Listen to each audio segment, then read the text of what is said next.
नमस्कार बंधुरा आज के आपनादेर साथे शेयर करछि आमी कम इनग्रेडिएंट्से किभाबे पालक पनीर बानाई। प्रथमे पालং शाकटाके आमी सेদ্ধ करे निয়েছি, দুটো কাঁচা লঙ্কার সাথে মিক্সিতে পেস্ট করে নিয়েছি। তারপর 200 গ্রাম পনির আমি ট্রায়াঙ্গেল শেপে কেটে নিয়েছি, একটা বড় পেঁয়াজ, আদা রসুন কুচি এবং একটা বড় টমেটোটাকে আমি চপ করে নিয়েছি, মানে কুচি নিয়েছি। কড়াই একদম সামান্য সর্ষের তেল দেব এবং সর্ষের তেলটাকে বেশ গরম করে নিতে হবে। এরপর সেই সর্ষের তেলের মধ্যে আমি দিয়ে দিয়েছি আদা ও রসুন, যেটা আমি আগে থেকে কুচিয়ে রেখেছিলাম।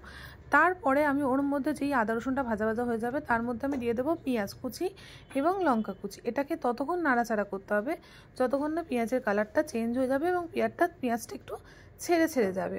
যখন মোটামুটি পেঁয়াজটা ভাজা ভাজা হয়ে যাবে এবং পেঁয়াজটা ছেড়ে ছেড়ে যাবে, ওর মধ্যে দিয়ে দেবো টমেটো কুচি, যে টমেটোটা আমি আগে থেকেই কুচিয়ে রেখেছিলাম।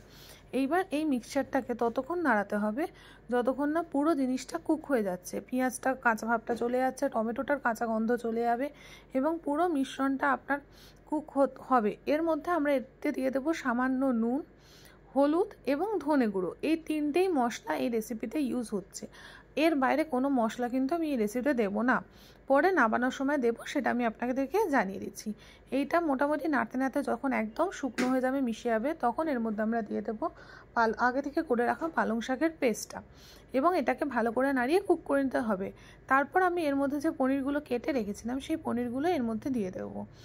এই পনিরগুলো কিন্তু আমি জাস্ট ধুয়ে কেটে রেখেছি, এটাকে আমি কোনোরকমভাবে ভাজিনি বা গরম জলে ভাপাইনি। আমার মনে হয় এইভাবে পনিরের স্বাদটা আমার বেশি লাগে।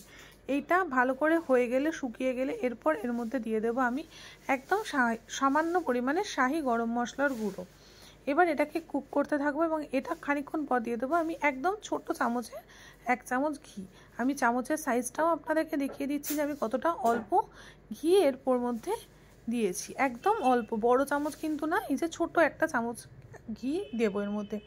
এরপর এটাকে ততক্ষণ কুক করবো যতক্ষণ না পালং শাকের মধ্যে যে জলটা আছে, এক্সেস জলটা শুকিয়ে যাবে। আমার এই রেসিপিটা আপনাদের কেমন লাগছে অবশ্যই আপনারা কমেন্টে জানাবেন এবং আমার ভিডিওটা, আমার চ্যানেলটাকে একটুখানি লাইক, শেয়ার এবং সাবস্ক্রাইব করে দেবেন আপনাদের চেনা পরিচিত সকলের কাছে। এটা ভালোভাবে কুক হয়ে যখন জলটা ঝরে যাবে, ভালো করে দেখুন শুকিয়ে গেছে, পনিরগুলো কিন্তু ভাঙেনি একটু। এই যে যেভাবে তলা দিয়ে ওরকমভাবে মিশ্রণটা মানে মিক্স করলে কিন্তু পনিরটা একদমই আপনার ভাঙবে না, পনিরটা ইনট্যাক্ট থাকবে। এইভাবেই আমি করি, তাই আমাকে পনিরগুলো ভাজতে হয় না। ভালোভাবে যখন হয়ে যাবে, পালং শাক কিন্তু কড়ায় খুব লেগে যায়, তাই এইটা কিন্তু খুব সাইড থেকে একটুখানি চেঁচে নিতে হবে। এই যে এখনও দেখতে পাচ্ছেন জল রয়েছে, যেহেতু আমি কড়ায় একদম কম তেল দিয়েছি, হ্যাঁ তেল আমার ভেসে উঠবে না, কিন্তু জলটা শুকিয়ে গেলেই কিন্তু আমি জিনিসটাকে নামিয়ে দেব।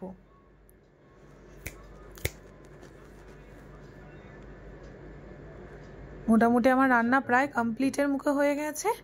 এবার এটা জলটাও শুকিয়ে এসছে, এবার আমি নামিয়ে দেবো জিনিসটা। এই আমার পালং পনির রেডি। প্লিজ কমেন্টে জানাবেন কেমন লাগবে। Good night, thank you.